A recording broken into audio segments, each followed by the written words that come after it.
সোমবার রাতে নিজ নির্বাচনী এলাকায় প্রান্তিক মানুষের মাঝে ইফতার সামগ্রী বিতরণ করেন বিএনপির ভাইস চেয়ারম্যান ও নোয়াখালী ৩ আসনের সংসদ সদস্য বরকতুল্লাহ বুলু। বলেন, বিএনপি ক্ষমতায় আসার পর নিত্যপণ্যের দাম কমতে শুরু করেছে।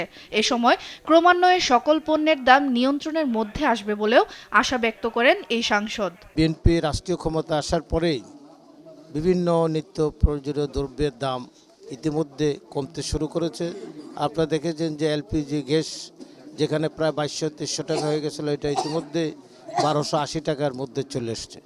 এইভাবে সকল পণ্যের দামই নিয়ন্ত্রণের মধ্যে চলে আসবে, কারণ রাষ্ট্র পরিচালনার যে অতীত অভিজ্ঞতা বিএনপির, সে অভিজ্ঞতার আলোকেই আমাদের মাননীয় প্রধানমন্ত্রী রাষ্ট্র পরিচালনা করবে।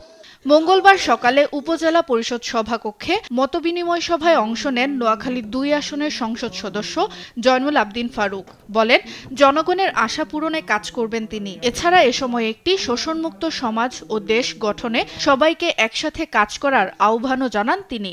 জনগণের আশা জনগণ পূরণ করেছে, এখন আমি জনগণের আশা পূরণ করার জন্য বিগত দিনে যেভাবে কাজ করেছি এইভাবে আমি কাজ করতে চাই। অতীতের সকল ঝড় ঝঞ্ঝা বাদ দিয়ে আমরা পুরো উদ্যম গতিতে মাননীয় প্রধানমন্ত্রীর নির্দেশ মোতাবেক আমরা কাজ করব। একটি শোষণমুক্ত সমাজ, শোষণমুক্ত দেশ গড়ার যে পরিকল্পনা তারেক রহমানের আছে, সেটাকে ওনারা বাস্তবায়িত করার জন্য আমাকে সহযোগিতা করবেন। এদিকে রমজান উপলক্ষে নিত্যপণ্যের বাজার স্থিতিশীল রাখতে মঙ্গলবার সকালে বাজার পরিদর্শন করেছেন মাদারীপুর ২ আসনের সংসদ সদস্য জাহানদার আলী মিয়া। এ সময় বাজারে যে কোনো ধরনের কৃত্রিম সংকট সৃষ্টি বা অযৌক্তিক মূল্য বৃদ্ধির বিরুদ্ধে হুঁশিয়ারি দেন তিনি। সুপ্রিয়া তৃষা, নিউজ ডেস্ক, দেশ টিভি।